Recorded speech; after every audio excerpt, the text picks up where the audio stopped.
क्या आपने कभी महसूस किया है कि सब कुछ होने के बाद भी जीवन में कुछ अधूरा सा है? जैसे भीतर कहीं असंतुलन है, जिसे आप शब्दों में नहीं बांध पा रहे। सनातन परंपरा कहती है, इसका कारण बाहर नहीं, भीतर है। शिव बिना शक्ति के अधूरे माने जाते हैं और पार्वती बिना शिव के पूर्ण नहीं होती। लेकिन यह सिर्फ देवी देवताओं की कथा नहीं है। यह आपके भीतर मौजूद पुरुष और स्त्री ऊर्जा का सत्य है। जब शिव की स्थिरता नहीं होती तो जीवन दिशाहीन हो जाता है, और जब पार्वती का प्रवाह नहीं होता तो जीवन सूख जाता है। अर्धनारीश्वर का स्वरूप हमें याद दिलाता है कि शक्ति और शांति, क्रिया और मौन, भावना और विवेक एक दूसरे के विरोधी नहीं बल्कि पूरक हैं। आज हम जानेंगे शिव पार्वती का वह रहस्य जो समझ में आ जाए तो जीवन अपने आप संतुलित होने लगता है। शिव और पार्वती केवल देव दंपति नहीं हैं, वे ब्रह्मांड की दो मूल ऊर्जाओं का प्रतीक हैं। शिव पुरुष ऊर्जा का प्रतिनिधित्व करते हैं, स्थिरता, चेतना, मौन और साक्षी भाव। वे न इच्छा में बंधते हैं, न क्रिया में उलझते हैं, वे केवल होना है।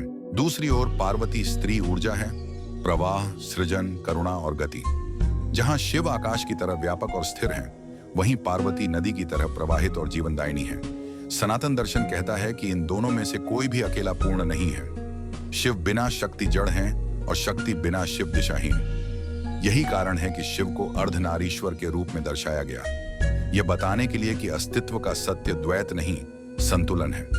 जीवन तभी पूर्ण होता है जब भीतर की स्थिरता और प्रवाह एक दूसरे के विरोध में नहीं बल्कि सहयोग में हो। यह संतुलन केवल मंदिरों में नहीं बल्कि हर मनुष्य के भीतर घटित होता है। अक्सर लोग पुरुष और स्त्री ऊर्जा को केवल लिंग से जोड़ देते हैं, जबकि यह समझ अधूरी है। सनातन परंपरा में हर मनुष्य के भीतर दोनों ऊर्जाएं विद्यमान हैं। पुरुष ऊर्जा निर्णय, अनुशासन, लक्ष्य और स्थिरता देती है, यह शिव तत्व है। स्त्री ऊर्जा भाव, संवेदना, रचनात्मकता और परिवर्तन लाती है, यह शक्ति तत्व है। समस्या तब उत्पन्न होती है जब इनमें से कोई एक अत्यधिक हो जाती है। केवल पुरुष ऊर्जा मनुष्य को कठोर, शुष्क और भावहीन बना देती है, जबकि केवल स्त्री ऊर्जा उसे अस्थिर, भ्रमित और दिशाहीन कर सकती है। शिव पार्वती का संतुलन हमें सिखाता है कि जीवन में न तो केवल नियंत्रण पर्याप्त है, न ही केवल प्रवाह। जब निर्णय में करुणा हो और भावनाओं में विवेक, तब संतुलन जन्म लेता है।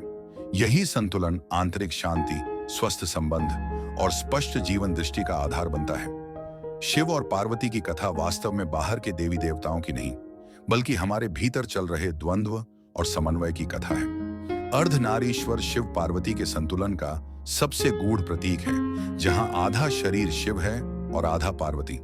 यह रूप किसी कला का प्रदर्शन नहीं बल्कि एक गहरा आध्यात्मिक संदेश है।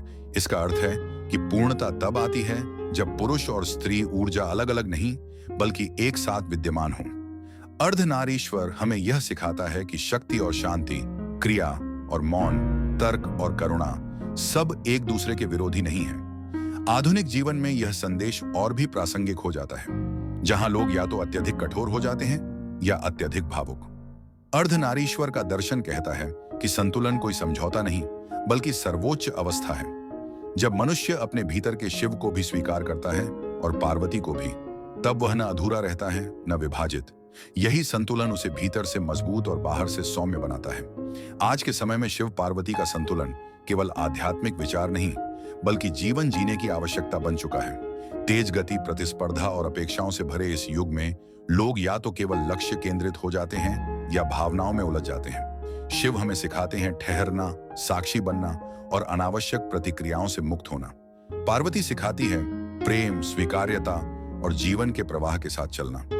जब हम इन दोनों को अपने जीवन में संतुलित करते हैं, तब न तो असफलता हमें तोड़ती है और न ही सफलता अहंकार देती है। शिव पार्वती का संतुलन हमें यह याद दिलाता है कि जीवन का उद्देश्य केवल जीतना नहीं बल्कि पूर्ण होना है, और पूर्णता तभी आती है जब भीतर स्थिरता भी हो और संवेदना भी।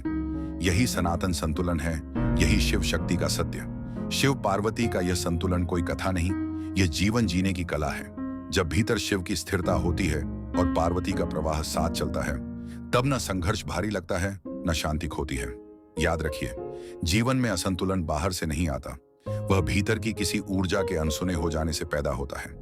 जिस दिन आपने अपने भीतर के शिव को मौन में सुना और पार्वती को स्वीकार किया, उसी दिन जीवन स्वयं संतुलन की ओर बढ़ने लगता है। अगर यह विचार आपके मन को छू गया हो तो इसे यहीं ना रोकिए, इसे अपने जीवन में उतारिए। और अगर आप भी शिव शक्ति के इस सनातन सत्य में विश्वास रखते हैं तो कमेंट में हर हर महादेव जरूर लिखिए और वीडियो को लाइक, शेयर और सब्सक्राइब करना ना भूलें।